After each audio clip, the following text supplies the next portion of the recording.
Welcome to the Global Vision study.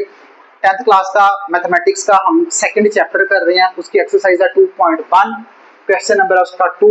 ये उसका पहला पार्ट है, ये उसका दूसरा पार्ट है। यहाँ पर पहले हम आपको बेसिक कॉन्सेप्ट समझाएंगे फैक्टराइजेशन का। अगर किसी बंदे ने पहले 3 सवाल अच्छे से समझ लिए ना, उसके लिए फिर आगे वाले सवाल मुश्किल नहीं है, क्योंकि आगे वाले सवाल थोड़े से उसने बड़े दिए हैं, टिपिकल दिए हैं। पहले आपने उसको सीधा करना है, सीधा करने के बाद आप उसको फैक्टराइज कर लेना, उसमें कोई मुश्किल बात नहीं है।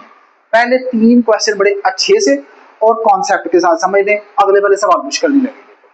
सवाल क्या है, वो कहता है इसको फैक्टराइज करें। इसको फैक्टराइज करने का मैं आपको तरीका बता देता हूं और कंडीशन भी बता देता हूं।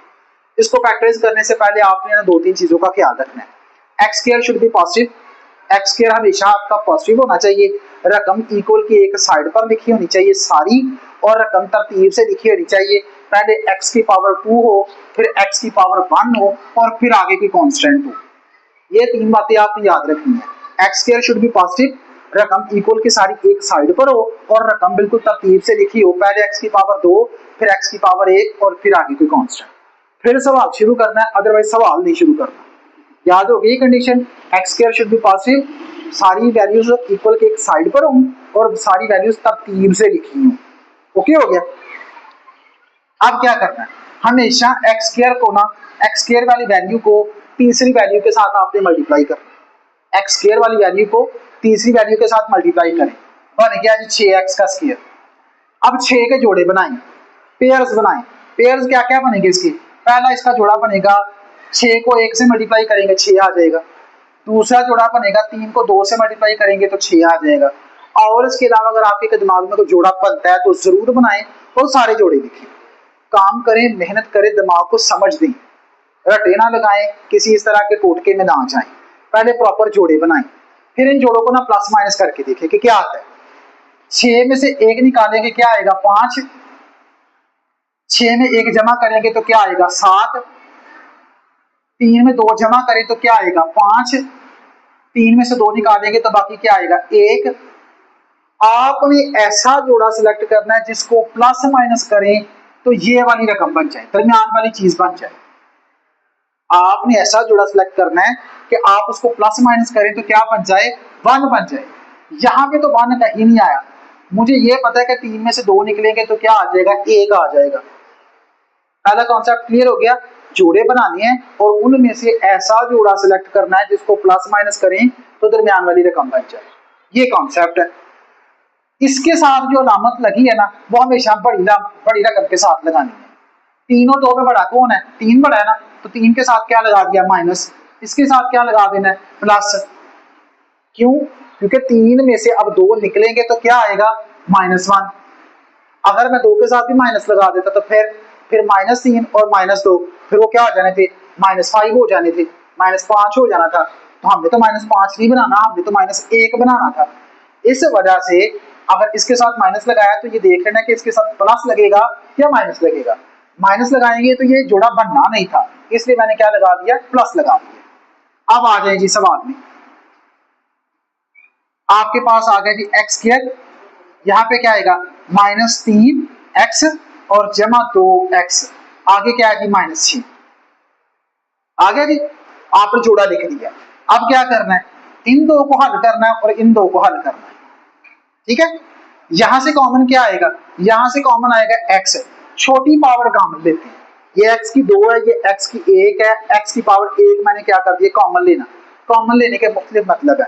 कॉमन लेने का मतलब होता है डिवाइड करना, कॉमन लेने का मतलब होता है कम करना, कॉमन लेने का मतलब होता है खत्म करना। ये सारी चीजें इसी को एक्सप्लेन करती हैं। ये 2 थे, एक मैंने बाहर निकाल दिया, एक अंदर रह गया। यहां पर एक ही था, वो बाहर निकाल दिया तो वो खत्म हो गया, बाकी क्या रह गया 3। अब जो यहां पर है ना, आगे भी वही होना चाहिए तो वो सवाल ठीक होगा, वरना सवाल नहीं है सही होना। यहां से कॉमन क्या आ रहा है, यहां से कॉमन आ रहा है सिर्फ 2।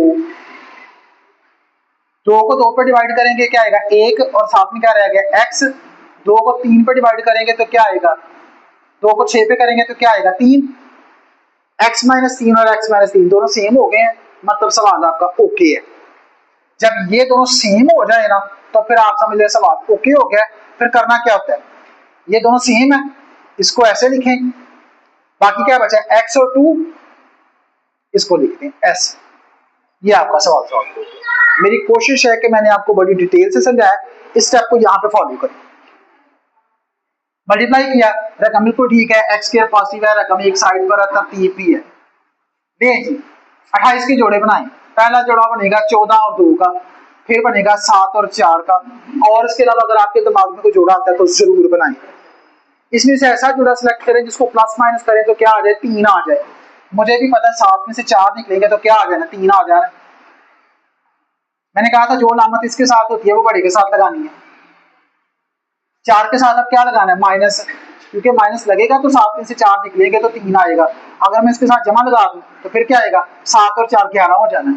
ठीक है, अब क्या आ गया जी, अब क्या करना है, इन दो को हल करना है और इन दो को हल करना है। यहां से कॉमन क्या आएगा, x, यहाँ पे 2 है, एक बाहर निकल गया, एक रह गया। यहाँ पे एक x है, बाहर निकल गया, बाकी क्या रह गया, सिर्फ 7। ये बात याद रखिएगा, पहली रकम के साथ माइनस होगी। इस जोड़े को सॉल्व करते हुए पहली रकम के साथ जब भी माइनस नजर आए माइनस कॉमन लेना। जब भी माइनस आए पहली रकम के साथ नजर, तो माइनस क्या करे, कॉमन ले ले। माइनस कॉमन लेने का मतलब यह है कि अंदर अलामतें बदल जाएंगी फिर। और क्या कॉमन आता है, 4, 4 को 4 पे तकसीम करेंगे आएगा 1।